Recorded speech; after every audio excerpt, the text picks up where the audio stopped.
Desde Colombia, desde Colombia nos está siguiendo y el día de hoy el tema que vamos a tratar es filosofía del derecho y su aplicación en el derecho de daños. Para esto, bueno, Gary, si me permites, el doctor va a proyectar diapositivas para que le des oportunidad de poderlo hacer. Adelante, doctora, él ya, pues, ya tiene los permisos. Ah, perfecto.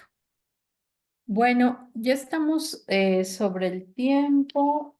¿Cómo ve, doctor? ¿Empezamos ya o damos unos minutos para algunas otras personas que se estén conectando?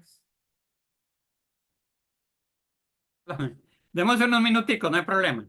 Perfecto, doctor. Claro que sí. Demos unos minutitos.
Creo que si quieres iniciamos porque el tiempo es Sí. breve con el doctor Adelante, maestro, doctora.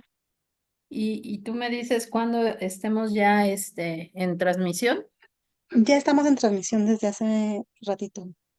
Perfecto, Cari, muchas gracias. Bueno, pues muy buenas tardes tengan todos ustedes. Gracias por conectarse a estas charlas de derecho de daños que estamos con el día de hoy de manteles largos porque tenemos un invitado especial, nada más y nada menos que el doctor Jorge Pantoja Bravo, a quien les voy a presentar en este momento y voy a leer una semblanza muy breve de su experiencia curricular que es bastante amplia. Déjenme decirles que el doctor Jorge es el director de Derecho de Daños en Colombia, docente universitario y conferencista internacional. Es el autor de varias obras, de las cuales tengo casi toda su colección, doctor. Entre ellas se destaca el Derecho de Daños en sus 3 tomos, el daño a la salud, el daño a la persona y su indemnización, el daño, la liquidación del perjuicio patrimonial y extrapatrimonial, la prueba pericial y su indemnización, el tratado de la prueba judicial, la prueba judicial. Bueno, estos son solamente algunas de sus obras, de las cuales se ha destacado precisamente por direccionar su obra a lo que es el llamado derecho de daños, que ya hablaremos en un momento. Ha tenido premios y reconocimientos como escritor del año, este, en Osadía Jurídica, que es una revista digital colombiana, y también su obra se coloca en la estola del Orden de la Abogacía Colombiana. Bueno, creo yo es muy vasta su experiencia curricular y todo su desarrollo profesional que perderíamos la mitad de la clase y de estas charlas en estar eh, direccionando todo lo que ha hecho, doctor, en su vida profesional. Pero bueno, sea usted bienvenido y muchas gracias por estar con nosotros, doctor. Bueno, muchísimas gracias, muy amable por la presentación. Entonces diga, ¿cuándo iniciamos, doctora? Bueno, vamos a comentarles a todo nuestro auditorio que nos está escuchando y que se interesa en estas charlas, que en el momento que gusten pueden preguntarle al doctor haciendo uso de la manita que tienen en su lab y sobre todo también haciendo uso del chat. Eh, el tema de hoy que vamos a tratar es precisamente hablar sobre la filosofía del derecho y cómo se aplica en el derecho de daños. Eh, Nosotros partimos de una premisa, doctor, que el derecho de daños en México no ha tenido mucho de antaño, mucha evolución hasta apenas las últimas décadas. Digamos de 10, 12 años para acá, es conforme se ha ido construyendo a nivel jurisprudencial algunas teorías respecto a la reparación integral, el derecho de daños, la responsabilidad civil.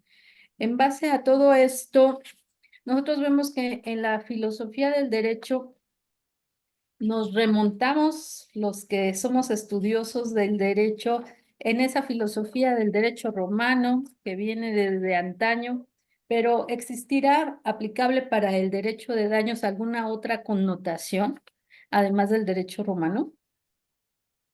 Sí, doctora. Les comparto una pantalla para que así nos rinda el tiempo, ¿les parece? Claro que sí, No sé si ya la están mirando. sí, Exacto. Bueno, ahí dice Filosofía del Derecho de Daños, Jorge Pantoja, Derecho de Daños. Aquí en esta página web encuentran pues todas mis presentaciones de los libros, todas mis audiencias, mis conferencias, y ahí encuentran todo el material que lo sacamos pues de vez en cuando.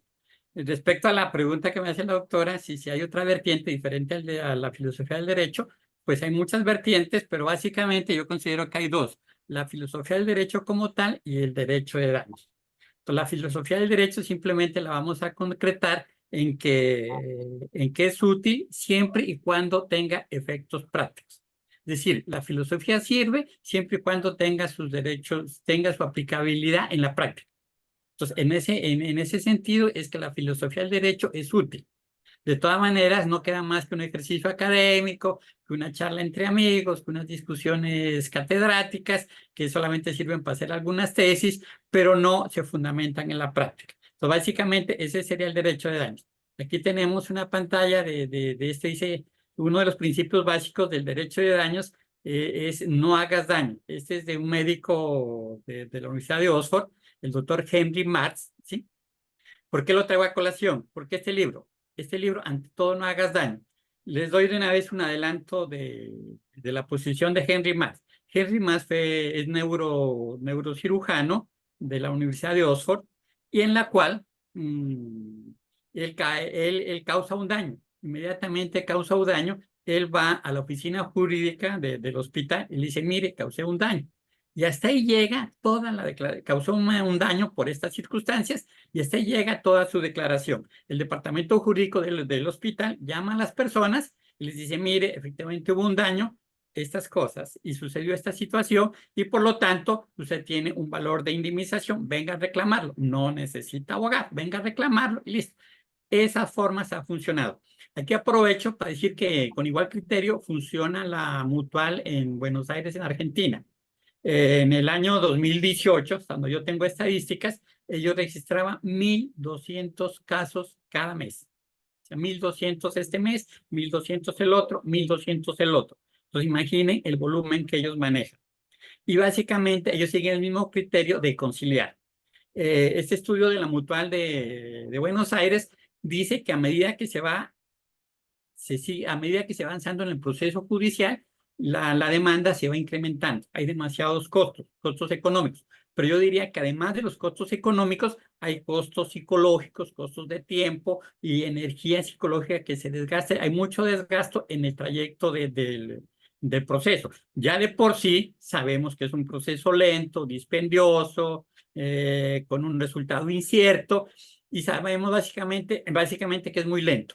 Entonces, de toda esa cantidad de procesos, ellos dicen que más o menos la estadística que tienen es que el 1.2% llega a condena. Los demás se concilian en las fases anteriores. Entonces, es muy bueno ese ejemplo de la Mutual y el ejemplo del Hospital de Oxford de Henry Marr. Henry Marr, el libro es muy bueno acerca de esta historia, tiene una película Él le causó un daño a una niña de la India porque el Hospital de Oxford también hace eventos de caridad o eventos de ayuda humanitaria a personas de bajos recursos y les ponen los mejores cirujanos. En ese momento, el doctor Henry Marks era el mejor cirujano, el mejor neurocirujano, pero en ese momento él operaba los aneurismas. Un aneurisma es que la vena del cerebro se estrecha, entonces él físicamente tenía que abrir el cerebro y le hace le cauteriza la vena y con eso le pasa el dolor tan intenso de cerebro a estas personas. Entonces, pero él dice, esas venas son la más grande, es del tamaño del cabello de una persona, pero hay otras que son muy finitas. Y cualquier medio movimiento del pulso le puede dejar paralítica a la persona. Efectivamente sucedió con la niña de la película, que se dio de 8 años. Obviamente la indemnizaron, pero el doctor Henry Matt después se hizo amigo de ellos, se volvió familiar, se volvió muy amigo de ellos y continuó ayudándolos. Además de la ayuda económica, tuvo esa ayuda sentimental y ese apoyo. La película, pues, no es tan buena, o a mí personalmente me gustó más el libro que la película. La película está diseñada como más a diversión que a cuestiones académicas. El libro de Marx es muy bueno y él habla de eso y es mucho lo que él dice acerca de eso que hay que dimisión. Entonces vemos que ese es uno de los principios del derecho de daños, que es prevenir el daño. En el momento que no se pueda prevenir, pues hacer la indemnización y de una vez socialización del riesgo. En este caso, la indemnización. Respecto a la socialización del riesgo, hay algo que me llama una posición que me llama mucho de España, que es el círculo de responsables. ¿Qué es el círculo de responsables? Que de antemano sabemos quién es el responsable y quién debe pagar. En un accidente de tránsito, pues está la aseguradora, está la empresa transportadora, está el dueño del propietario del vehículo y todos ellos son solidarios en su pago responsablemente. Perdón, tienen responsabilidad solidaria en este caso. Entonces ahí tenemos y no alargar todo un proceso. O sea que el juez de antemano puede fijar la indemnización y evitarse todo ese largo proceso. Bueno, esa sería una pequeña idea acerca de la pregunta que me hace la doctora, acerca de si hay más vertientes más. A lo largo de de esta exposición vamos a explicar un poco más en qué consiste el derecho de daño. La filosofía, pues, hay otro aspecto que lo vamos a estudiar más adelante, que el derecho tiene, digamos, en la línea, a su lado izquierdo, colocaríamos los hechos y hacia el lado derecho la demanda. Y al medio estarían las pruebas y la demanda, ¿sí? ¿En qué consiste el derecho de daños? Y con el derecho de daños, como lo vamos a ver más adelante, consiste en enfatizar más en los hechos que en el derecho, privilegiar los hechos que el derecho. Ahora veremos quiénes son los que han estudiado esto y lo vamos a ver en otras diapositivas que tenemos preparadas para este evento. Hasta ahí Doctor, le dejo la pregunta. Continúe, doctora Marisola, con una segunda pregunta. no, y es que le quería abonar a la situación de que yo, al menos en clases, siempre les comento a los alumnos Ah, que perdón. este tipo de derecho se establece mediante un argumento en el cual le vamos a mostrar al juez el antes, durante y después del hecho victimizante, porque para el juez es muy importante atender a esas situaciones para ponderar un quantum indemnizatorio y establecer quién era esa persona antes del hecho victimizante y qué es lo que viene después del hecho dañoso con respecto a la reparación del daño, porque si nosotros no mostráramos esa situación, al juez no le impacta, no le impacta un documento, no le impacta un certificado de lesiones, por así decirlo, pero yo pienso que sí le impacta el hecho de saber quién era esa persona antes del hecho, ¿no? Que muchos Ya. abogados cometemos el error de no mostrarlo y es por eso que la cuantificación siempre es baja. Permítame, doctora, aquí un caso que está a continuación, que es un Sí, libro que es muy llamativo, se llama Caso de una millonaria indemnización de una señora que le amputaron sus extremidades en el año 2015. Ese caso fue en Argentina. Aquí les traigo un resumen brevemente. Está en mi libro, acá abajo, en el libro El daño a la salud del 2016. Es lo siguiente. Dice, considero que en este caso lo más grave que le puede suceder a una mujer que tras un parto normal El día 9 de mayo de su cuarto hijo se le practica una nueva intervención en la que le amputaron un brazo el día 22 de junio y previo consentimiento de la paciente se amputaron los restantes miembros el día 26 de junio. O sea, entre el 22 y 26 de junio en 4 días, pues, es decir, en el transcurso de 47 días del parto queda sin ninguna de sus extremidades y con un bebé de los mismos días bajo la situación de amputar los 4 miembros para salvarle la vida, generando por una bacteria denominada estreptococo beta hemolítico del grupo A, que fue adquirida por esta mujer. Ahí hay 2 aspectos. En cuestión humano, pues es totalmente dramático que una persona quede con un bebé de 25 días y quede sin ninguna extremidad. ¿Cómo lo puede atender? Sí, eso es una cuestión gravísima. En este caso, el caso es de Argentina, la juez, la persona, por decir algo, pidió 100 y la juez le dio 4 o 5 veces lo pedido. Entonces ahí está un fallo ultrapetita, extrapetita, ¿sí? Totalmente ultrapetita y extrapetita, ¿sí? A nivel de pruebas, hay 40 dictámenes. 40 dictámenes. Hay de la ciudad de Buenos Aires, de la provincia de Buenos Aires, de la nación de Buenos Aires, de la Organización Mundial de la Salud y otros que prestan, todos 40 dictámenes médicos para soportar eso. En ese momento, en el año 2015 que sucedió este hecho, en ese momento la ciencia a nivel mundial no sabía cómo era que se afectaba esto. Entonces, en un patólogo, yo hice la consulta a nivel mundial, un patólogo me dijo que podía hacer esto, estreptococo beta hemolítico. Pero no está increíble porque esta bacteria, los que manejan medicina legal, los que manejan medicina, esta bacteria sí se la puede controlar. Bueno, resumiendo el caso, a nivel médico no se pudo saber. Entonces, ¿qué dicen qué dicen ahí? Es un error de la ciencia, porque hay un error, es iatrogenia, o sea, la iatrogenia es que la ciencia es incapaz de explicar por qué suceden esas cosas. En ese momento la ciencia era incapaz de explicar por qué sucedía eso. Sucedieron 3 casos. El caso de Argentina, que está aquí en la pantalla.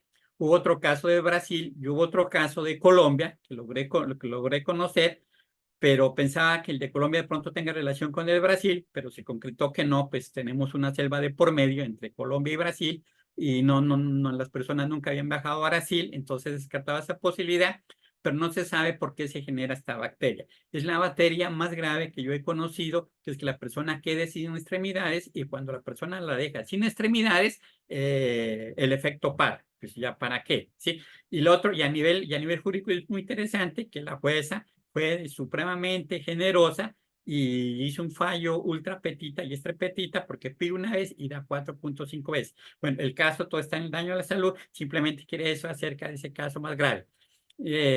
No sé si, si seguimos con la otra pregunta, doctor, acerca de los hechos y las pruebas. Bueno, No, sigamos aquí. pero entonces a mí me queda duda, ¿sí se indemnizó aún y cuando no se haya establecido con una prueba contundente a qué se debió la amputación?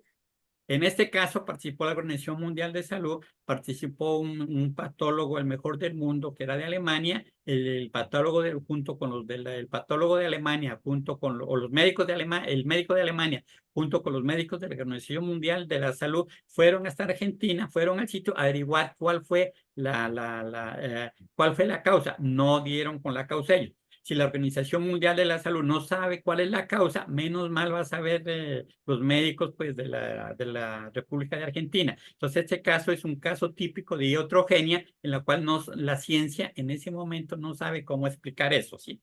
Entonces, ese es a nivel médico. Yo creo que es el primer caso, o el único de pronto, en la que iatrogenia, o sea, la ciencia médica del mundo en ese instante no puede explicar. En ese caso no hay nexo de casualidad.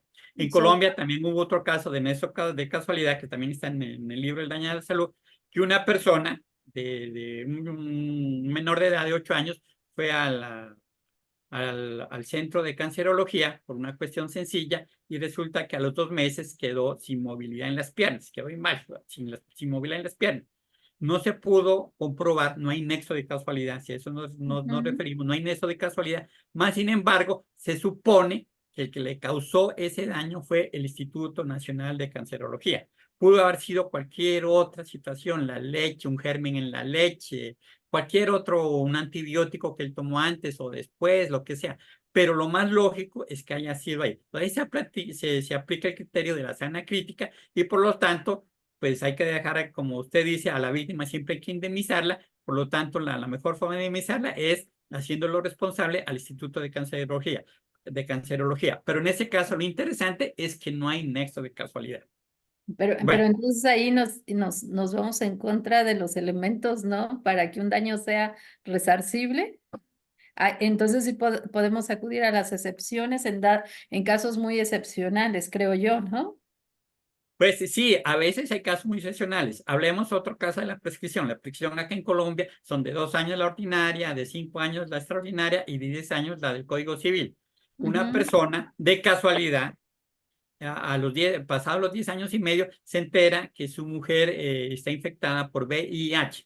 Y se entera porque alguien hace una remembranza que en el X hospital, en ese X hospital, hace 10 años hubo una infección de sangre, ¿sí? Y en la ujú. cual, entonces la persona dice, yo me voy a ver eso, y sale positiva, la esposa sale positiva para eso, y la única vez que lo más lógico es que se haya infectado en el hospital allá y efectivamente se comprobó que en esa infección esta señora fue. Y también el juez aplicó criterio de sana crítica porque ya estaban vencidas todas las prescripciones, estaban vencidas, por lo tanto no tenía acción para actuar, no tenía acción para actuar. Más sin embargo, el juez condenó también a la clínica a la clínica y a un ente gubernamental por esta sangre generada. Entonces, ahí se aplica el otro principio. La persona tiene derecho a accionar cuando conoce los hechos. Si no conoce el hecho dañoso, pues no está impedida para demandar. Entonces, ese es un caso típico también de que cuando se conoce el daño, desde ese instante se empieza a generar las peticiones. Es un principio, más sin embargo, los jueces a veces se ciñen nectamente a la norma. Bueno, continuamos porque hay muchísimos casos. Siga, doctora. Sí, sí, sí.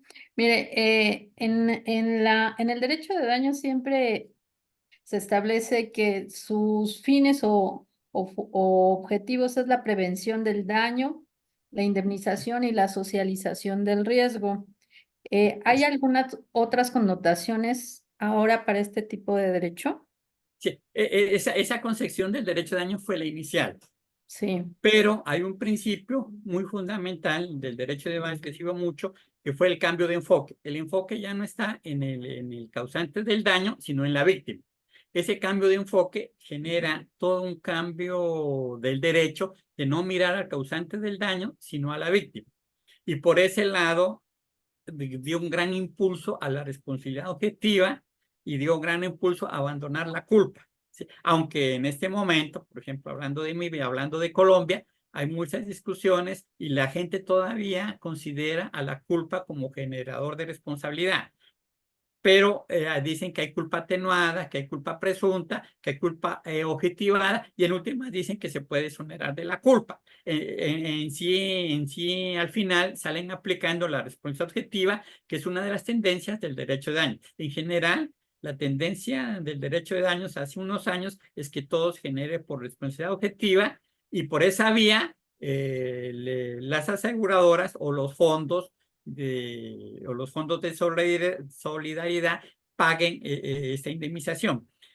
Voy un poco más adelante vemos que en el derecho de daños también se implica, hay una constante que no la tiene la filosofía de derecho. Nosotros tenemos, en el derecho de daños hay una constante que es el daño. El daño siempre ha existido, existe en este momento y va a existir. Así haya la inteligencia artificial nos abandone y genere otras situaciones, también va a haber daño, va a tener la misma connotación del daño. Dentro del daño siempre vamos a ver lo que se aplica en física. Causa-efecto. Entonces siempre va a existir causa-efecto. Va a haber un efecto. Si hay un efecto es porque hay una causa. Entonces, y entre causa y efecto hay un nexo de casualidad y sobre eso hay varias teorías que se exponen en diferentes libros para considerar cuál es el nexo de casualidad. Entonces, más o menos la tendencia del derecho de daños es generar una responsabilidad objetiva por un lado, por otra parte es que las personas a las personas les crea otra actitud respecto al proceso. Y la actitud que les crea respecto al proceso es que ya no privilegien tanto el derecho, sino que se privilegien los hechos.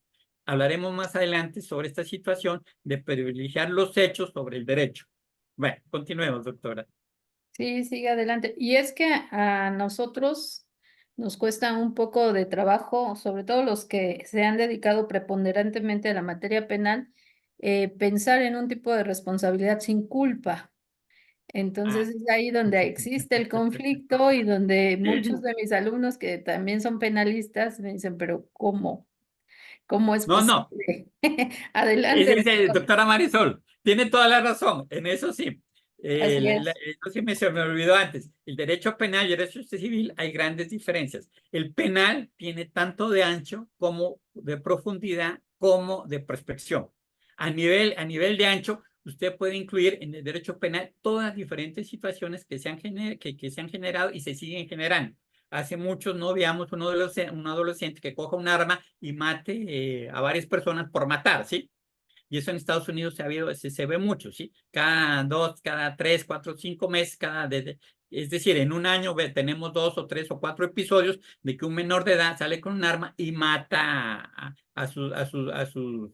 mata a varias personas, a sus compañeros estudiantes los mata sin tener una razón válida para hacerlo, ¿sí? Entonces, y cada vez la situación es muy amplia. Y a nivel de profundidad, pues el derecho penal estudia la conducta humana y sobre la conducta humana nunca se podrá saber hasta dónde puede llegar el cerebro humano. Tanto así que en este momento nadie ha investigado cómo funciona el cerebro. Podemos decir que se manejan sentimientos, emociones, que se clasifican, etcétera, etcétera. Hay avances muy importantes, pero todavía no se llega. Por ejemplo, a nivel del cerebro, por ejemplo, no se sabe ahí la gran cómo una persona estando en México y su hijo está en Rusia y al momento que a su hijo le sucede un accidente, la madre siente en tiempo real, siente eso, cómo existe esa comunicación ahí del cerebro de esta persona que está en Rusia con esta persona que está en México, ¿sí? Entonces, en ese sentido, la inteligencia artificial creo que no nos puede doblegar todavía en ese sentido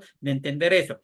Es decir, a nosotros las personas nos falta muchísimo más avanzar en la investigación del cerebro, pero por otro lado también hay muchísimas corrientes de la inteligencia artificial que dicen que hay unos avances, que ellos tienen inteligencia, algunos, el director del lado el director del departamento de matemáticas del doctorado en Oxford, en el año 2018, dijo que los robots tenían sentimientos.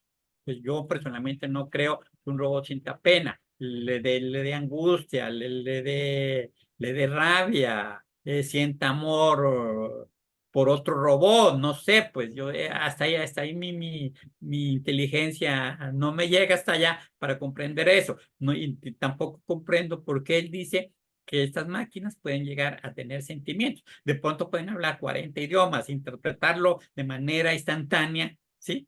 Porque es la velocidad de ellos y hablar 40 idiomas y la persona que le llegue en cualquier idioma le va a poder hablar. Hasta eso sí es comprensible, pero ya de llegar a decir que estos aparatos tengan sentimientos, creo que hasta ya no llegamos y debemos ponernos con un plano más realista. No sé si hablemos sobre el derecho Sí, probatorio. Díganme. Siga, sí, doctor. sí, sí, doctor, sigue adelante. Bueno, entonces tenemos, aquí hay el derecho probatorio, tenemos los hechos, las pruebas y el derecho, ¿sí? Todo eso va en un conjunto, todavía hay que hacer un análisis y siempre que tenemos unos hechos se tienen unas pruebas y se hace la respectiva demanda. Y esto lo conocemos aquí como derecho probatorio. Siempre nos ubicamos en este lado derecho acá, derecho probatorio, ¿sí? Pero no hemos descuidado el análisis de los hechos que se llama probática, ¿sí? Si usted enfoca los hechos y los tiene bien claros, si usted tiene los hechos y los tiene bien claros, usted le hace entender a las partes y al juez y convence al juez y su denuncia y su demanda le va a prosperar.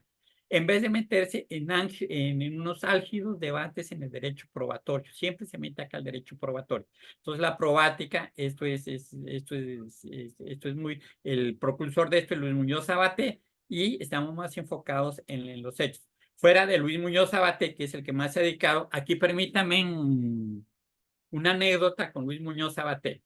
En mis libros que Marisol dijo de Derecho de Daños del año 2015 de 3 tomos, pues yo utilicé más o menos, utilicé 980 sentencias de las altas cortes. Sí, llegó una que otra del tribunal, pero la mayoría eran de las altas cortes. Entonces la mayoría decía, no, pues importante que Jorge Pantoja se haya dedicado a eso, 980. Y de cierta manera, pues yo me sentí halagado. Estudié los libros de de Luis Muñoz Sabaté, él es español, lo estudié y vi que su análisis era muy parecido a los casos que tenemos en Iberoamérica y sobre todo en Latinoamérica, y lo vi muy parecido, ¿sí? Y al cabo me enteré, después en algún libro de él lo leí y me enteré que él había analizado 4.000 sentencias de Buenos Aires y las analizó en un periodo de 2 años. Él se fue a vivir a Buenos Aires 2 años y se dedicó única y exclusivamente a analizar la jurisprudencia argentina, especialmente la de Buenos Aires. Y ahí estudió 4.000 sentencias. Entonces, 980 frente a 4.000, pues él tiene una base mucho más grande que le sirvió para escribir sus libros de probática. Él está muy tendido más a lo civil que a lo penal, ¿sí? Porque lo penal, pues, lo penal ya dije que tiene una perspectiva muy inmensa. En cambio, el derecho civil o el derecho privado es como más práctico, más concreto y más entendible. Y, y creo creo que en estas demandas se pueden lograr muchísimo si enfatizamos más en los hechos. Entonces, ese es el aspecto con Luis Muñoz Sabatés. Entonces, siempre el derecho de daños es casuístico, siempre mira los casos. ¿Qué es el derecho de daños? El derecho de daños no es más que el derecho vivo. ¿Qué es el derecho vivo? El derecho vivo es cómo deciden los jueces en este momento en un determinado lugar. Entonces, Luis Muñoz Sabaté hizo eso.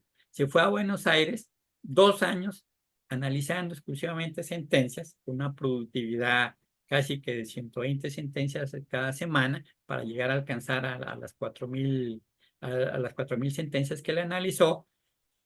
Y entonces tiene una base más grande. Si nosotros entonces nosotros lo que invitamos es a que estudiemos más los hechos y disminuirle un poco, mermarle un poco a esta parte de acá del derecho probatorio. No sé si tenga otra acá, no sé si tenga otra diapositiva acá. Bueno, entonces está enfatizar en los hechos y con los hechos tener las pruebas. Si usted tiene las pruebas, listo. ¿Qué es el derecho probatorio? El derecho probatorio es muy sencillo. Si usted dice que el gato es pardo, es porque usted tiene el pelo en la mano. ¿Listo? Explicado el derecho probatorio. ¿Sí? Explicado. Si no tiene eso, no puede hacer nada. Esas son las pruebas. Así de sencillo. Bueno, entonces ya habíamos dicho que es la probática, enfatizar en los hechos y con los hechos armar las pruebas, y eso es lo que se llama probática. Y con eso pues armamos la demanda. ¿Ya? El libro clásico de Luis Muñoz Sabaté es Summa Probática Civil, cómo probar los hechos en el proceso civil. Entonces básicamente es muy civilista Luis Muñoz Sabaté. Y aquí vamos a lo penal. ¿Lo penal qué busca? Pues si lo hace el Estado y lo que busca es encarcelar a esta persona.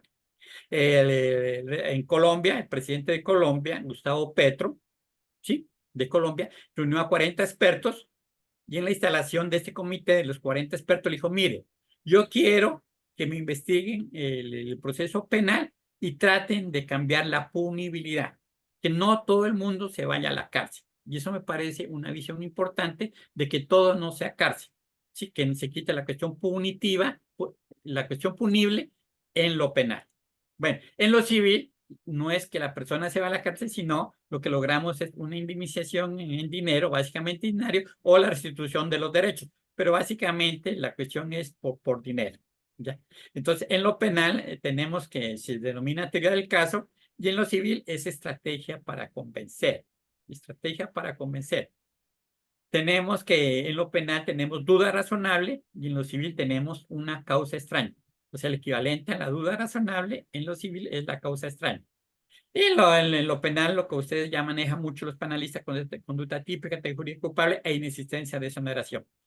Y en lo civil es afirmación, negación, confirmación, alegatos, decisión. En lo penal es como estático. La fiscalía le entrega todas estas pruebas y es estático, le entrega todo. En cambio, en lo civil es secuencial. Uno afirma, luego el otro niega luego hay unas confirmaciones, luego se pasa a alegatos, el uno que sí, que no, y el juez toma su decisión a quien de ellos les da la razón. Bueno, entonces tenemos que en lo civil es la causa extraña y en lo penal es la duda razonable. Bueno, sobre la acción preventiva, no alcanzo a ver, perdón. La acción preventiva, que también puede ser colectiva, tiene por destinatario a quien está en condiciones de evitar la producción, repetición, persistencia o agravamiento de un daño posible según el orden normal y corriente de las cosas. Esta teoría sí me gusta a mí mucho, según el curso normal de las cosas. Según el curso normal de las cosas, hay hay jueces de las altas cortes que han resuelto según el curso normal de las cosas. Le pongo un ejemplo. Y el caso es de Colombia. Una persona tenía, por decir algo, una indemnización de $10,000, de $100,000, ¿sí? Por un seguro de vida, lo tenía hace 10 años atrás, y al renovar el año 11, él estaba ahí, y en esos momentos hizo los papeles, pero no saqué a firmar ni a pagar, y por lo tanto no quedó la novación del contrato, la novación de la póliza no se hizo. El juez, distancia, le dice, no, tiene razón, señora aseguradora. El tribunal le dice lo mismo, confirma la decisión. Tiene razón, señora aseguradora. Pero la Corte Suprema, como instancia de cierre, dice, sí, señora aseguradora, usted tiene toda la razón. Pero en el último párrafo dice lo siguiente, de acuerdo al normal de las cosas, el señor hubiera pagado la prima y por lo tanto decide, primero, condénese a la aseguradora a pagar los 10,000 millones de pesos, los $100,000, los $100,000 de seguro de vida, y réstesele los $10,000, los 2,000 o $5,000 que vale la prima. Entonces, réstese al total de al total de la indemnización, réstese la prima. He decidido. Entonces, eso es el curso normal de las cosas. Sí, entonces, según el curso normal que se decide. Y ahí me dirán, pero eso va contra derecho. Obvio que va contra derecho, porque el contrato no se firmó, no, además no se pagó, y en el Código de Comercio está legislado que si no hay pago y no hay firma, por lo tanto no hay ninguna obligación para la segunda. Así está legalizado. Pero ese caso, esa es una decisión, me parece muy importante. Parece que es única, que la han tomado acá en Latinoamérica, y la tomó Colombia, porque también en un otro evento también me lo pidieron, y le envié eso, le envié la respectiva esa, pero toda la motivación del juez simplemente está en una línea, de acuerdo al curso normal de las cosas, páguese la totalidad del seguro, y sobre la totalidad del seguro descuéntese el valor de la prima, que casi es pues menos de la centésima parte, y la señora viuda quedó con eso. Entonces ahí tenemos todos esos casos. No sé si aquí hay otra caso. Siempre es mejor que un daño no ocurra, por supuesto, la prevención, a que un daño se indemnice luego de ocurrido. La reparación plena es solo un principio que no siempre cubre todos los daños, todos los modificados y todas las consecuencias. Ahí está resumido lo que es la reparación integral. A usted, doctora Marisol, que le gusta mucho y tiene esa frase, para que la estudie, que no, la reparación plena es solo un principio que no siempre cubre todos los daños, todos los damnificados y todas las consecuencias.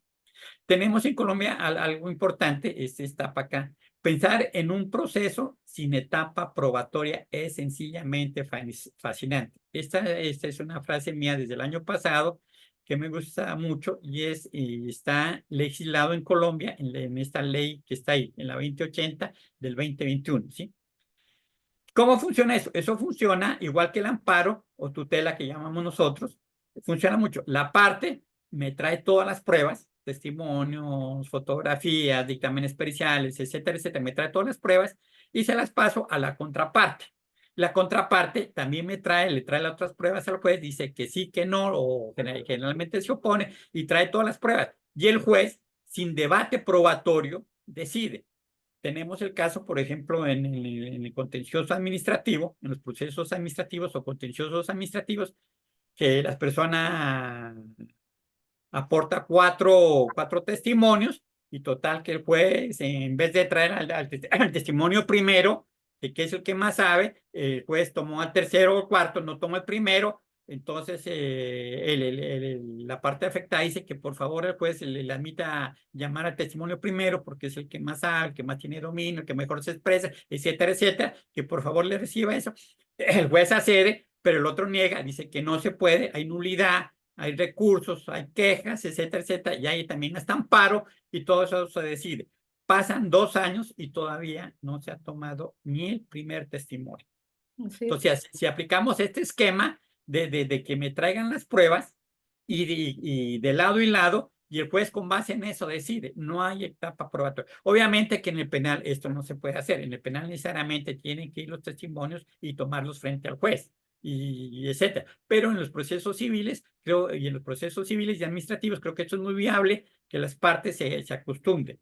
Eso es tan viable que la jurisprudencia, que la Asociación de Jurisprudencia Colombiana propuso que el recurso de amparo o tutela sea el mecanismo ordinario y la demanda sea algo extraordinario, algo que suceda eventualmente. Y lo usual sea eso. En Colombia tenemos la ventaja que todos los jueces son jueces de tutela y no importa de qué disciplina sean, o sea, un juez penal puede resolver un proceso civil o de familia o laboral y los otros pueden resolver también un proceso penal.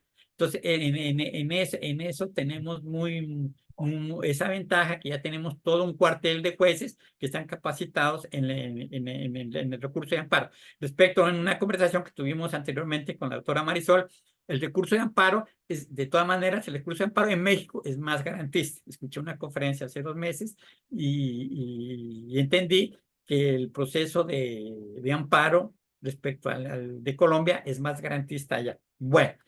Doctor, Bueno, peritos civiles, dígame.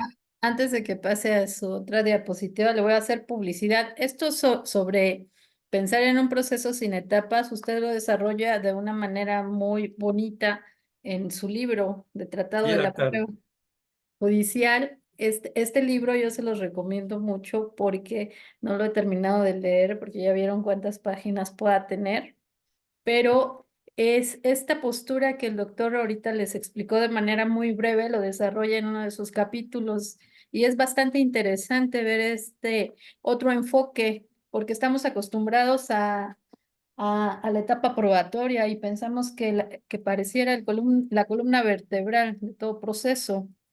Desde luego, como dice usted, cuando dice si el gato es pardo es porque tiene los pelos en la mano, efectivamente, eso es la etapa probatoria.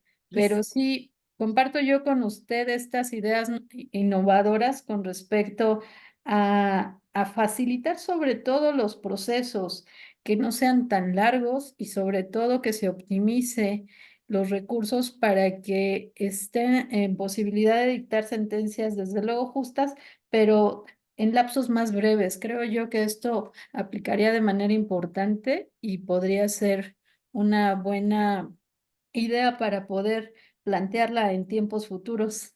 ¿No cree? Y lo más importante es que está legislada, está a nivel de ley. ¿Sí? Bueno, Adelante. sigamos, el perito y pruebas, perdón, está el perito y pruebas civiles. Bueno, ahí en los procesos civiles siempre se trae un perito de parte y eso agiliza mucho, o otros no están de acuerdo en que el litigante lleve su propio perito como perito de parte, y yo creo que al llevar el perito de parte se afianza en lo que habíamos dicho anteriormente, que la parte que la parte demandante o si la parte demandante lleve todas las pruebas. Entre esas está, por ejemplo, el perito de parte. Michel Tarufo, sobre el perito de parte, dijo, lo tomé de una conferencia que dio en Estados Unidos cuando él estuvo en Estados Unidos. Él dijo, el perito de parte es un pistolero pagado a favor de quien lo contrata. Michel Tarufo. Pero no, esa expresión no la he encontrado en ninguno de sus otros libros. Simplemente está ahí. Inclusive los estudiosos de Michel Tarufo me dicen, ¿y esa frase dónde está? Porque mire, yo la tomé de aquí, en mi libro está eso, y digo eso. Entonces simplemente dejamos ahí sobre el perito, porque entonces ahora sí basamos. Entonces aquí está el famoso Michel Tarufo con la prueba de los hechos. Tarufo estudió toda su vida los hechos. ¿Sí? No solo abarcando, aquí Tarufo dice, no solo abarcando la cuestión iuris relacionada, sino también con las cuestiones de hecho. La prueba constituye una actividad procesal de parte, dirigida a demostrar al juez o tribunal la certeza positiva o negativa de los hechos controvertidos. Son las partes las que llevan las pruebas. Bueno, ahí está Michel Tarufo, está su otro clásico libro, Simplemente la Verdad. Y aquí no está, perdón, Simplemente la Verdad. y aquí está el juez, al juez deben llevárselo los hechos, y aquí está algo interesante. Él en su tesis de grado de 1965 hizo el estudio sobre contribución al estudio de las máximas de la experiencia. Él lo dijo eso en 1965, apenas tenía 21 años de edad.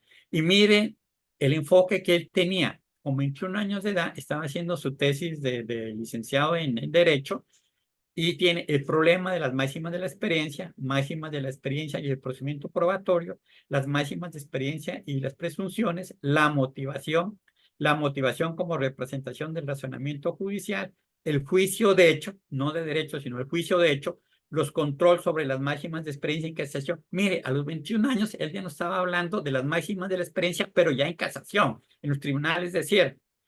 Y los términos, bueno, el control sobre el juicio de hecho. Entonces, mire cómo enfatiza el hecho. Y él toda su vida, desde 1965 hasta diciembre 10 de 2020, que fallece, todo ese tiempo él estuvo estudiando esta temática. De esta temática él no se salió. Siempre estuvo en este marco. Bueno, este libro, la prueba prima, la tesis de licenciatura leída por el autor en 1965. Este libro, bueno, se enfrenta con un tema de gran calado, el papel de las máximas de la experiencia en la práctica jurisdiccional.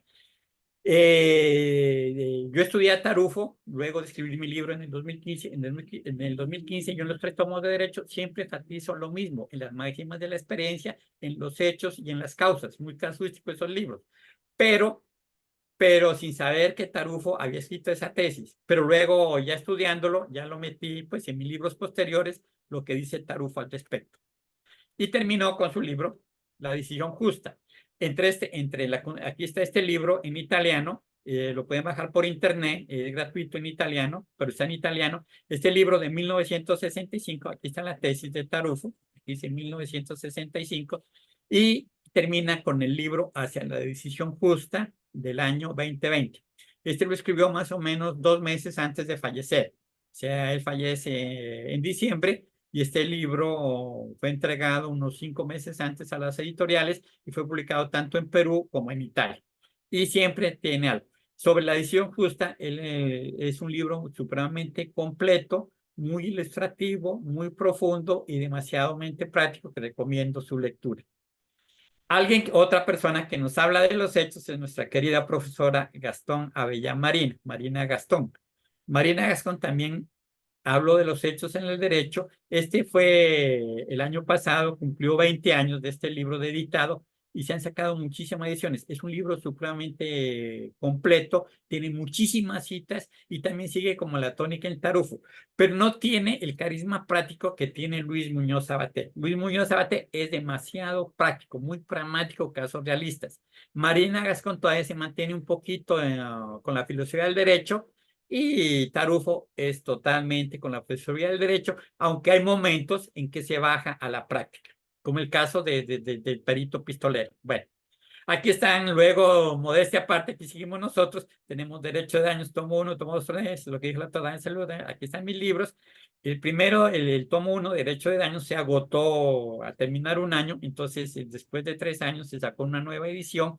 En esta edición del 2018 está la reforma al Código Civil de Francia, bueno,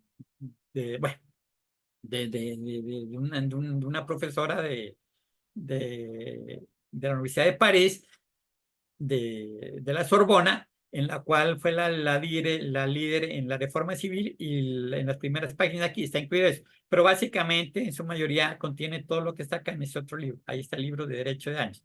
Aquí está el libro de Tratado de la Prueba Oficial, este fue del año 2022, y este fue del año pasado. Este de aquí, de Tratado Provincial, fue una edición para Colombia. Este fue editado por Derecho Global en México y Perú, la prueba judicial.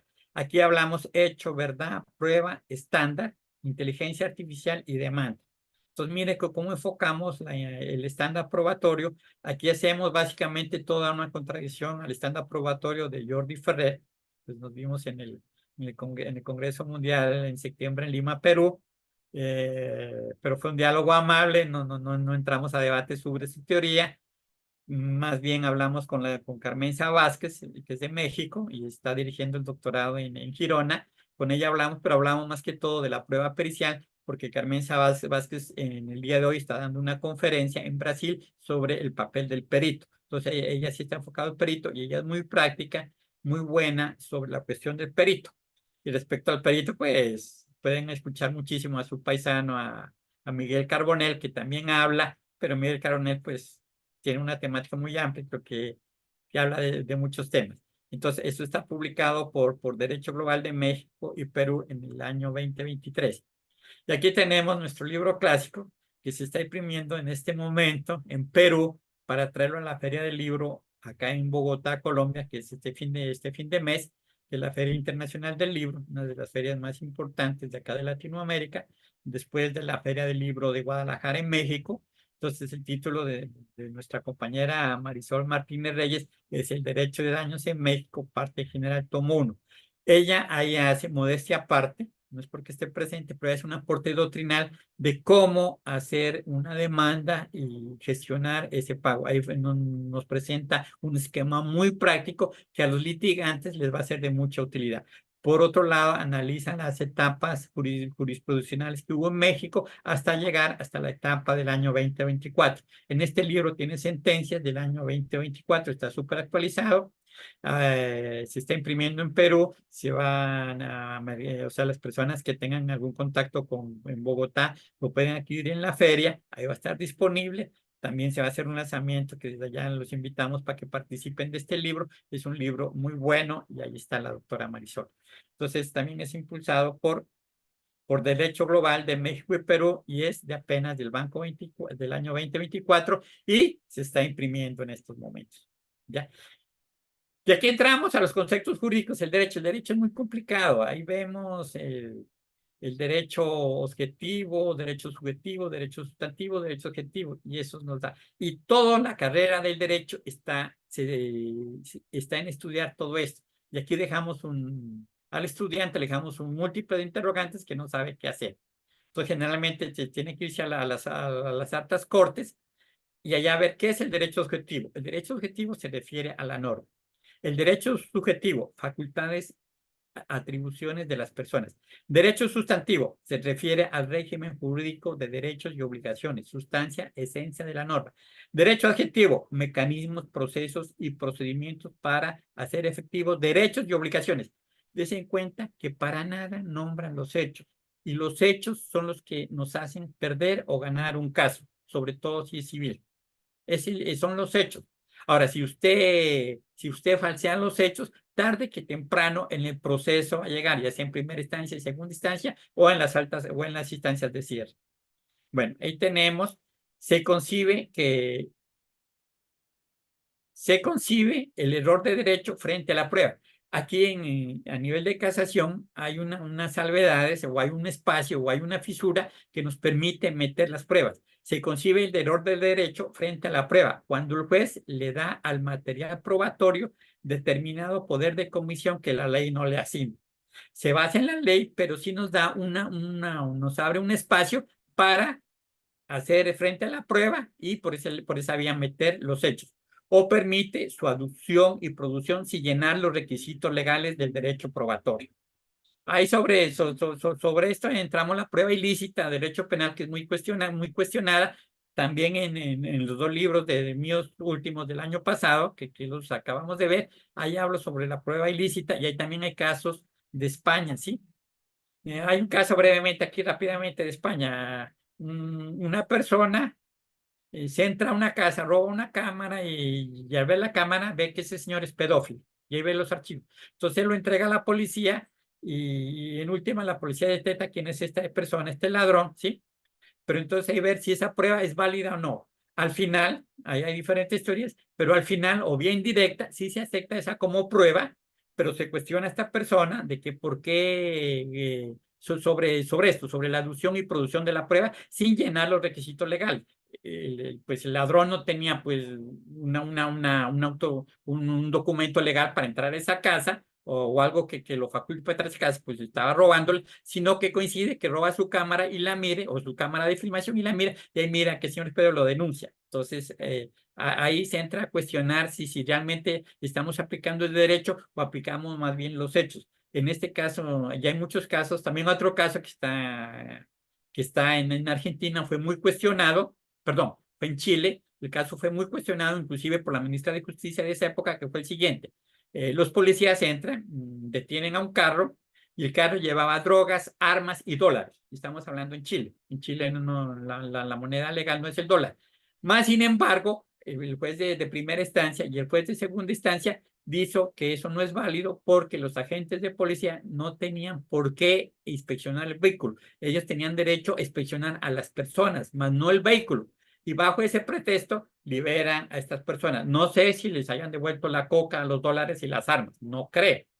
Pero sí hay protesta de la ministra de Justicia, de eso, y eso está en mis libros, de que cómo acerca de la prueba ilícita, si esa prueba ilícita es ilícita, pero entonces ahí creo que está rayando mucho. Hubo una irada protesta de la ministra de Justicia en ese momento diciendo que los jueces no estaban aplicando, pues, no sé si la ley o estaban excediendo sus requisitos, pero el hecho es que los hechos demuestran si esas personas llevaban armas, coca y muchas cantidades de dólares, pues no eran unos angelitos que estaban paseando ahí. Bueno, si infringen las reglas sobre la prueba, el hierro de Yuri se configura en el escenario de la diagnosis jurídica de los elementos de prueba. Bueno, eso es todo un lado. Perdón, acá al ser desconocidas las reglas sobre su aducción e incorporación al mérito demostrativo asignado por el legislador, contradicción de la prueba o valoración del acervo probatorio en conjunto. Entonces, el abogado de la parte dice, mire, aquí me están desconociendo las reglas sobre la aducción de la prueba. ¿Sí? Pero entonces yo no sé si los hechos tan contundentes de estas personas que acabamos de decir, se le aplica esto. Bueno, aquí va otro caso que me gusta mucho, es el profesor Otto de la UMAN. Sí, perdón, no alcanzaba ya. El profesor, no sé, y bueno, sabes, es un pleito familiar. En este pleito es entre dos hermanos que desde el año 2000 hasta el año 2020, ahora los dos están muertos. Es una sucesión de dos hermanos que dura 20 años. Ahí está el profesor Otto, él es profesor de la UNAM de México. Aquí está con el expediente. Y dice que los hijos en 15 días lo resolvieron en una mediación. Su señoría, en la imagen nos muestra que todo este proceso se pudo resolver en menos tiempo. Imagínense, se murieron la pelea de dos hermanos, se murieron los dos hermanos y no logró arreglar la sucesión con los dos hermanos, con dos personas. Pero sí lo pudo hacer con varios hijos, sí los pudo hacer con varios hijos y lo hizo en 15 días. Entonces ahí está, no sé qué pasó. Aquí está el profesor Otto, supongo que ya se había pensionado de la Universidad de la Universidad de UMAN. Entonces siempre esto nos lleva a otro mensaje que es hay que ser conciliador. Más que guerrero, más que al otro verlo muerto, más que al otro es ser conciliador. Y creo que en esa tónica debemos estar todos de ser conciliación, pero pues en otro momento pondremos los argumentos de la conciliación. Bueno, ahí se lee.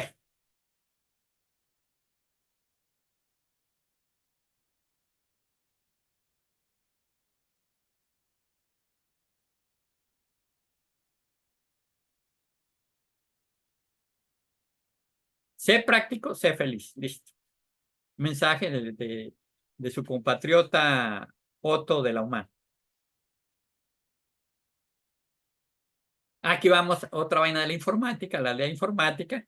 Ahí tenemos todo eso. La ley informática es que los desarrollos científicos de inteligencia artificial, tecnológicos y económicos nos llevan a esto, a la aldea informática. ¿Qué es la ley informática? Es volver al concepto de tribu. En la tribu, unas pocas personas iban a cazar, traían su manú y había carne para todo el mundo y nadie peleaba porque otro se coma otro pedazo de carne adicional más. Eso es lo que pasa aquí, lo que está pasando en este momento en el mundo, ¿sí? Pocas personas, 50 ingenieros, van a resolver el problema y van a hacer el trabajo que lo pueden hacer miles de personas. Y ese trabajo de miles de personas va a quedar reducido a 50 ingenieros muy bien pagados. Entonces, eso va a traer unas condiciones totales. Tomo en Colombia apenas se posicionó el presidente en el año 20, en agosto del 2022, aquí en Colombia, dijo al día siguiente, al día siguiente de su posición, dijo, el horario de trabajo se disminuye 1 hora. Y esa disminución de 1 hora no ha afectado la productividad. ¿Sí? todos los gremios decían que se iba a afectar la productividad, pero no afectó. Bueno, aquí tenemos... Bueno, aquí tenemos cómo se maneja la información. Esto es más bien que lo observan, porque si se explica no se entiende. Aquí tenemos los datos, ¿sí? Entonces tenemos el dato solito, no tiene nada. Pero si a este dato le ponemos algo de información, ya adquiere validez. O sea, el dato solo no sirve para nada. Pero si le agregamos algo de información, ya adquiere más valor. Si a esa información le aumentamos conocimiento, mediante la interrelación de los mismos, ya tenemos un conocimiento. O sea, el conocimiento, según esto, es la interrelación de los datos, de diferentes datos. O sea, la interrelación de la información.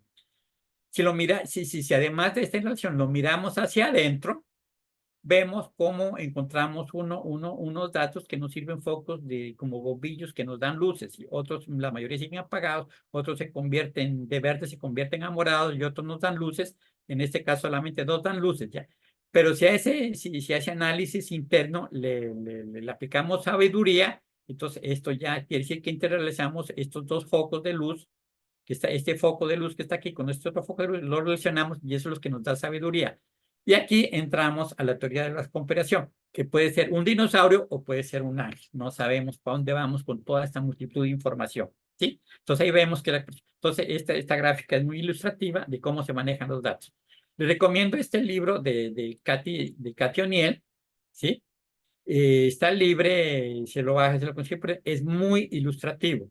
Armas de destrucción matemática. Ahí habla de todo. Habla de derecho, habla de los jueces, habla del sistema financiero. La doctora Cathy Sáenz fue el año pasado, hizo postdoctorado en matemáticas financieras. Ella trabajó con el sistema financiero, lo conoce desde adentro muy bien y sacó este libro, pero es un libro muy complejo que yo lo ayudo. De ahí, lo que ella define es que hay unos conglomerados de datos, o sea, unos perfiles que los utiliza el sistema financiero para manejarlos ellos. A veces creemos que nos gaste, que va la doctora, le pongo de ejemplo, a veces va una persona, una muchacha de 18 años, y va y dice, escogí estos zapatos morados rotos a la izquierda. Pero eso ya está manipulado para que las personas jóvenes, adolescentes, mujeres de 18 años vayan y compren el zapato roto a la izquierda. No puede ser roto a la derecha, debe ser roto a la izquierda. ¿Qué pasó? Que hubo una inmensa producción de zapatos que se le rompió el lado izquierdo, entonces se manipula la información para eso convertirla en moda. ¿Quién no ha visto andar con los jeans rotos? ¿Sí? ¿Cómo van a andar con los jeans rotos? Pero se puso moda y la gente se tener rotos, y entre más rotos tengan, mejor, y se los venden carísimos por estar rotos, ¿sí? Entonces vemos cómo hay una manipulación ahí. Bueno, y esto nos lleva a otro libro de Andrés Oppenheimer, que sálvese quien pueda. Él dice que el trabajo va a cambiar y va a cambiar muy bien, y que son los trabajos dedicados a la filosofía y a las actividades placenteras, porque todo el mundo va a tener muchísimo tiempo libre. Entonces, pero él dice, pues, sálvese quien pueda, es un libro muy bueno de Andrés Oppenheimer. Él es argentino, vive en Estados Unidos y es un buen periodista. Daniel Kahneman se murió la semana pasada. Se murió, creo que sí, la semana, hace como unos 8 o 10 días murió Daniel Kahneman. Él es psicólogo, más sin embargo le dieron premio Nobel de Economía. Él dice pensar rápido, pensar despacio. Simplemente dice que hay dos métodos para tomar decisiones, uno rápido y otro despacio, y generalmente la gente toma decisiones rápidas. Él también habla de los jueces. Dice que los jueces por la mañana, como están bien desayunados y despiertos, generalmente condenan a las personas, pero cuando están por las tardes ya no las condenan. No creo ese argumento, pero lo dice, y no sé qué tan cierto sea, a mí no me convence, pero dice, pero hay otros argumentos que sí tienen validez ahí, que ameritan su lectura. Bueno, él tuvo el premio Nobel en el 2002, entonces ya, como dije, ya falleció ahí. Y él también tiene el ruido. Aquí él habla, le acaba de decir que Daniel Kahneman habla, y él habla de derecho. Y aquí habla de derecho que siempre que siempre se da mucho aquí. Pues la existencia de distintos sesgos en distintos decisores conduce el problema del ruido. Al obtener decisiones distintas, no queridas, en supuestos similares, se dictan sentencias muy distintas en casos muy parecidos, entendido el ruido como la variabilidad no querida entre supuestos iguales. Efectivamente, el ruido es un problema. Yo tengo un caso que les quiero compartir a ustedes, que es un libro nuevo, que estoy escribiendo un libro sobre seguros, y hay una disposición en la cual llega ya a las altas cortes, en este caso llegó al Consejo de Estado, y la una sala dice que esa interpretación es errada, y la otra sala dice que esa interpretación de ese artículo es correcta. Entonces yo digo, depende el orden a qué sala. Si me tocó a la sala que a mí me conviene de cierre, pues gano el caso. Pero si me convió la sala en la cual niega, no está de acuerdo con, en la cual niega mis intereses, pues yo pierdo el caso. Entonces, para ese caso, más fácil se decir con una moneda. Diga usted qué quiere, pida caras o sellos y define. Bueno, tenemos que el mundo está súper interconectado, supremamente conectado por todos lados, estamos muy conectados y sabemos que hay una mano invisible que maneja eso de la mano invisible, está de Adam Smith, el clásico economista Adam Smith, que dice que el mundo lo maneja una mano invisible, que es el que maneja, es el que fija el precio en el mercado, etcétera, etcétera. Entonces hay una mano invisible, no sabemos para dónde vaya esa mano invisible, quién la maneja en este momento o no la maneja nadie. Ahí tenemos la conversación entre dos robots. Ya, Waldo Sobrino, le recomiendo, habla muchísimo sobre los contratos, él les pega muy duro a las aseguradoras, él es el director del doctorado de seguros en la Universidad de Buenos Aires. Les recomiendo cualquier conferencia y cualquier libro de Waldo Sobrino, él es muy bueno. Ahí está. Bueno, aquí dice que a través de algoritmos vamos a tener una persona antropocéntrica o de aparatos. Bueno, es más, eso lo dice inteligencia artificial este señor Andrés Gil Domínguez. Obviamente yo no tengo una respuesta si estos dos, ¿qué sucede? A ver si estos dos, si estos dos robots contratan entre sí, ¿sí? ¿Cuál es mejor para negociar? ¿Este de acá o este de acá? Bueno, ahí sí quedan muchas dudas. Obviamente yo no tengo ninguna respuesta. Y aquí está, esto es más llamativo.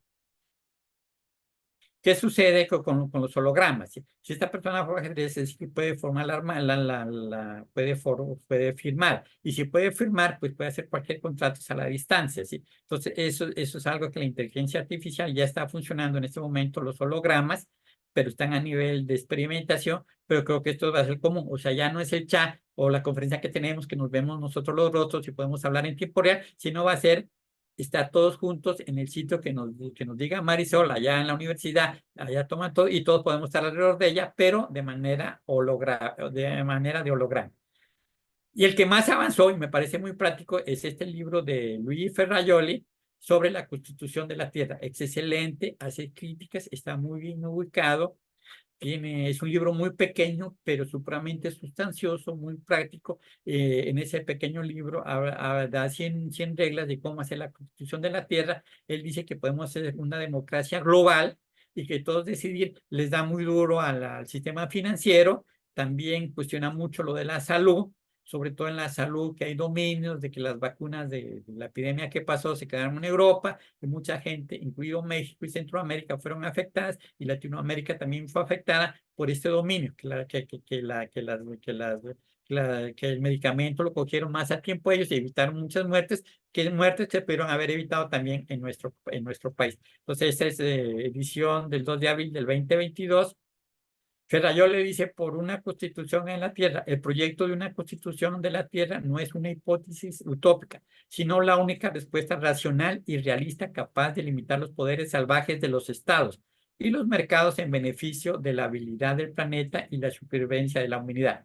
Yo simplemente tengo una opinión ahí. Las formas obsoletas de manejar, entre esas están los congresistas. Yo creo que es una forma obsoleta de legislar. Primero, no manejan el derecho muy bien, no son abogados, pero fuera de eso no estudian derecho y los toman sus decisiones que legislan a toda la sociedad bajo otros criterios que no necesariamente son eso. Entonces yo creo que esa institución, tarde que temprano, por sí solita, sin que el pueblo haga una manifestación, tiende a desaparecer por obsoleta. Es como ahorita. CODA desapareció, no porque no tenga su tecnología, desapareció porque hubo una tecnología más barata que todo el mundo puede tomar celulares, puede tomar fotografías y videos de su celular, y CODA simplemente, que era una empresa que estuvo en todos los lugares del mundo, simplemente desapareció. Bueno, Ferrayole por la constitución de la Tierra, bueno, ahí está, él dice, por un contrato, él dice que la solución está en hacer un constitucionalismo de los mercados. pero no sé si la solución del mundo actual, la de los mercados o lo de los gobiernos democráticos, pero a nivel mundial. Bueno, ahí tenemos varios títulos de él. Aquí está el proyecto de Constitución de la Tierra, es esbozado en 100 artículos. ¿Sí? Y aquí tenemos, por último, tenemos a nuestro amigo Manuel Atienza. Esta foto es del viernes pasado, ¿sí? El viernes pasado la Universidad de León le dio el doctorado a Manuel Atienza y a otro. Sobre el doctorado, a Manuel Atienza también le dieron en Perú y se lo dieron también en Argentina. Y se lo dieron ahorita el viernes pasado a Manuel Atienza. Pero a Michel Tarufo, cuando estuve en Lima, allá él le dieron 7 doctorados honoris causa. Imagínense la popularidad que tiene Tarufo en Perú, otorgarle 7 doctorados honoris causa a Michel Tarufo.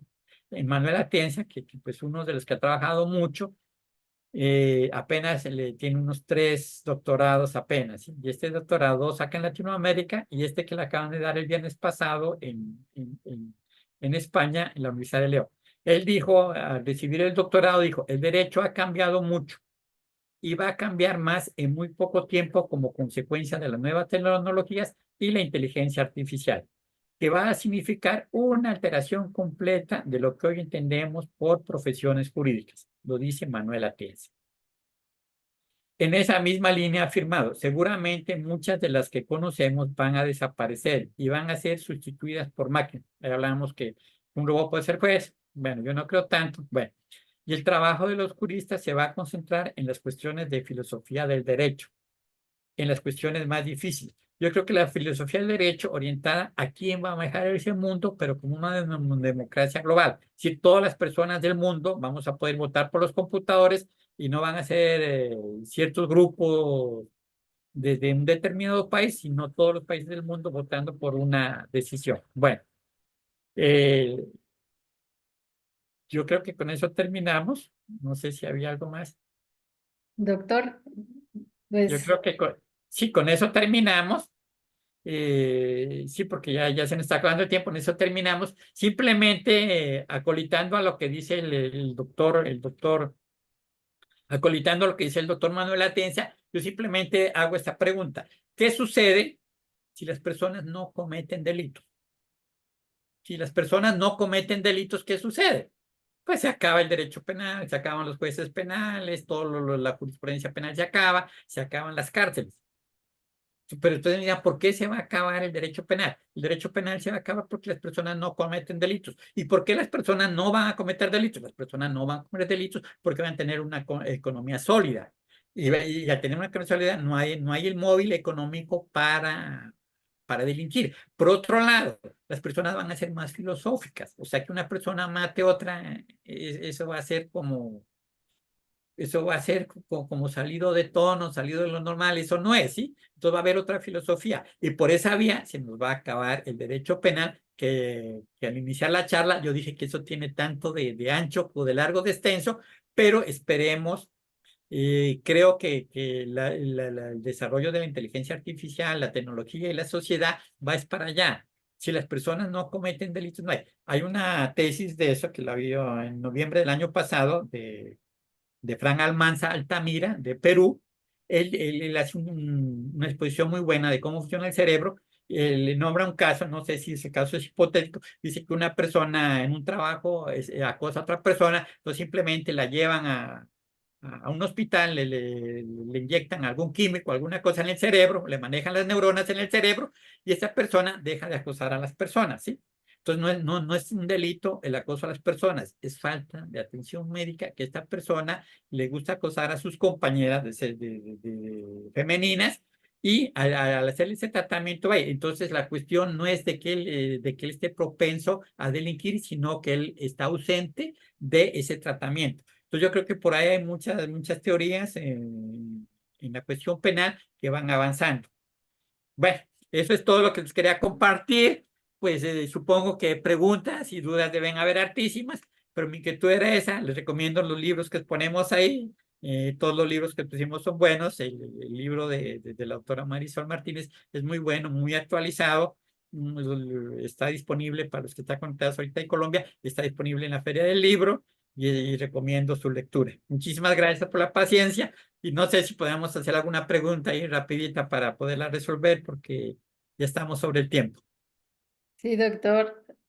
La verdad es que el tiempo se pasa volando y sobre todo con la exposición que usted nos está proporcionando. Cris, ya te veo conectada. ¿Cómo estás? Sí, ya estamos aquí. Ya tengo ratito conectada, le estaba escuchando al doctor. Doctor, buenas tardes, bienvenido Buenas. aquí a Intecate Nuevas Fuentes. Y para nosotros es un gusto que esté el doctor Jorge Pantoja desde Colombia, también uno de los docentes. Recuerden que estas pláticas son introductorias a la maestría en Derecho de Daños que vamos a arrancar precisamente en el mes de mayo y que va a ser 100% virtual, toda vez que vamos a tener ponentes también invitados de otras latitudes. Entonces, pues un gusto tenerlo aquí, doctor. Creo que el maestro Fernando Cárdenas Sí, levantó su manita. sí. Sí, buenas. Adelante. Muchas gracias. Doctor, muchas felicidades porque es usted un profesional del derecho de daños. Mi pregunta es esta, con respecto, estaba usted mencionando en relación a los seguros, ¿sí? Y dijo que hay unos fondos, pero no escuché bien qué era o a qué se refería con respecto a los fondos. Sí, sí, muy buena pregunta. Es decir, hay los seguros que se pagan y hay fondos que los puede hacer por el Estado o lo pueden hacer las mismas personas para pagar las indemnizaciones, ¿sí? Entonces son esos fondos. Dese cuenta que el seguro nace es porque hay fondo mutual y básicamente eso proviene de los barcos. Los barcos se unieron para cuando sucedan asaltos, no importa quién asalten, todos pusieron una plata y de ese fondo se pagaba a quien era atacado por los piratas en alta mar. Entonces, cuando sucedían unas averías en alta mar, todos los demás cubrían los gastos, no importa de qué barco sea, pero todos los dueños de barcos pusieron un fondo y ese fondo ahí. Entonces, desde ahí que nace la asegura. Esos fondos también se están haciendo fondos públicos, que hay indemnización, que hay reparaciones automáticas. Por ejemplo, en Colombia, las privaciones de la libertad, si es de determinado tiempo, tiene determinada cantidad económica para hacer la indemnización. Entonces, esa indemnización la persona la solicita, no requiere abogado, lo hace por sí solo y el juez simplemente mirará en qué rango se está ahí y le asigna la indemnización para que el Estado le compense esa privación injusta de la libertad. Así podemos saber otros casos. Por ejemplo, en el libro mío de Derecho de Daños, que tengo un caso, disparar al aire, por ejemplo, se convirtió en delito en Colombia. Pero entonces la discusión es a esa persona, dispara al aire y él estaba disparando de una parte baja, llega arriba, estaba en la parte alta.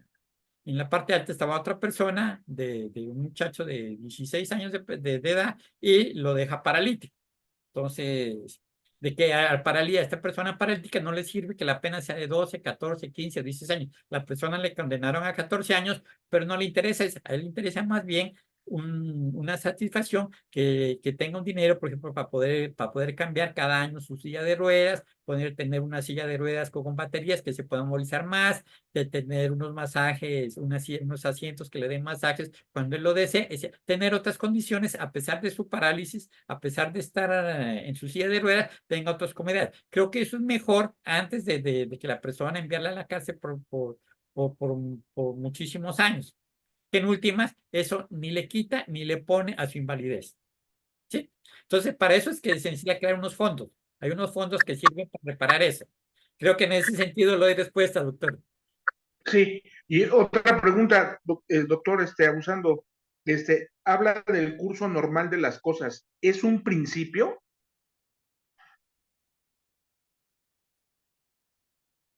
No se escucha. Está apagado el micro, doctor. Más bien es un criterio que se sigue, no es un principio, es un criterio que sigue, según el curso normal de las cosas. Pero dése cuenta que las fuentes del derecho, ¿cuáles son? La ley, la jurisprudencia y la costumbre. Si la persona está acostumbrada a pagar, y eso también es el caso que expuse ahí, que le pagaron a la viuda, también está en la teoría de pérdida de oportunidad. Si usted compra un mismo número todas las semanas, y resulta que una semana no lo compró y ese número se lo ganó, pues obviamente que usted ni lo pagó nada, pero usted cada semana iba donde el lotero y le pagaba eso. Entonces ahí está una pérdida de oportunidad. Entonces usted tiene derecho, y así lo han sentenciado hay casos de la jurisprudencia española y de la jurisprudencia de Argentina, que le han dicho que la persona sí tiene derecho al premio, así no lo haya comprado. Pero usted mira, pero doctor, es que no lo compró, pero usualmente lo compraba. ¿Qué hubiera sido lo usual? Que el señor hubiera ido y lo pagaba. Y si no lo pagaba, el señor lo pagaba el otro día, como ha sucedido en otras veces con este señor lotero. El lotero no puede alegar, no, mire, es que yo lo pagué, y si el señor no me paga, me toca es pagar a mí. O sea, el que lo estoy comprando soy yo el lotero, no el señor ese. Pero es que el señor ese le ha venido comprando hace No te- más de 20, hace 100 semanas, lo lógico que esta semana también le pague. Entonces, en ese sentido es el curso normal de las cosas que se basa en la fuente de la costumbre. No sé si que, que, que siempre compraba ese billete, ¿no? ese número, Número. cada sábado. Llegó un Cada, sábado, no lo compró, y ese día que no lo compró, ganó. pero tendría que acreditar esas circunstancias, sería el nexo causal. No, no hay nexo casual, el nexo casual no hay para nada, porque yo no compró. Simplemente es la costumbre. O sea, Pero, el curso normal de las cosas que el señor hubiera ido al otro día y se lo pagaba. pero tendría que acreditar esa costumbre, ¿no? Porque digo, bueno, yo siempre Claro, compro. 100 semanas antes, siempre lo compraba 100 semanas antes. Ah, ok. Y Ya, otra pregunta en relación a lo de. La reparación plena. ¿Qué diferencia hay de la reparación plena a la reparación integral? ¿A qué perdón, se refiere? relación plena y relación integral.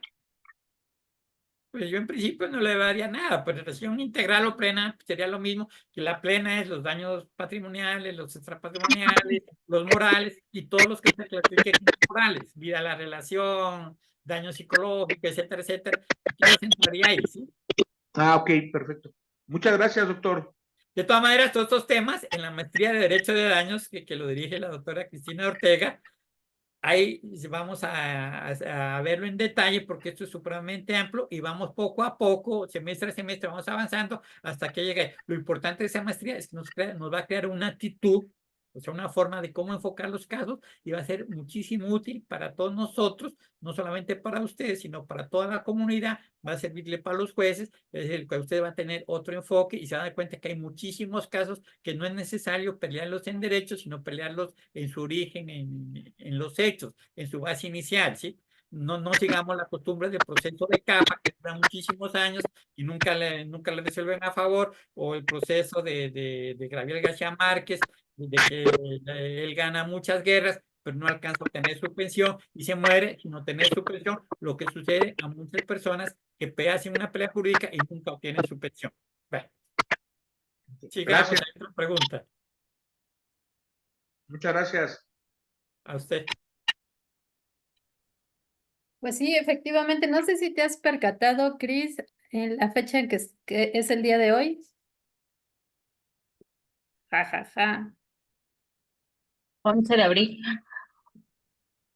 Estamos a un mes. Un mes, estamos exactamente a un mes, precisamente como ahorita está mencionando mi querida Mari, no había caído en cuenta, pero sí estamos exactamente a un mes del inicio de la maestría en Derecho de Daños. Arrancamos el sábado 11 de mayo y bueno, recuerden que esta va a ser 100% virtual, no importa el estado en el que se encuentren y toda esta parte. Entonces, es importante que hagan su registro para que puedan estar ahorita. Todas estas charlas que está haciendo mi querida Sol han sido para que ustedes conozcan un poquito más de lo que es la maestría en Derecho de Daños, pero también los ponentes que vamos a estar teniendo, y evidentemente no podía faltar en la planta docente mi querido doctor Jorge Pantoja, que nos va a hacer el honor de conectarse desde Colombia en esta gran maestría de Derecho de Daños. Agradecemos muchísimo. Perdón, antes de despedida. En Derecho de Daños, a nivel de libros, escribí yo en el 2015, ahí salieron los libros de los Salterini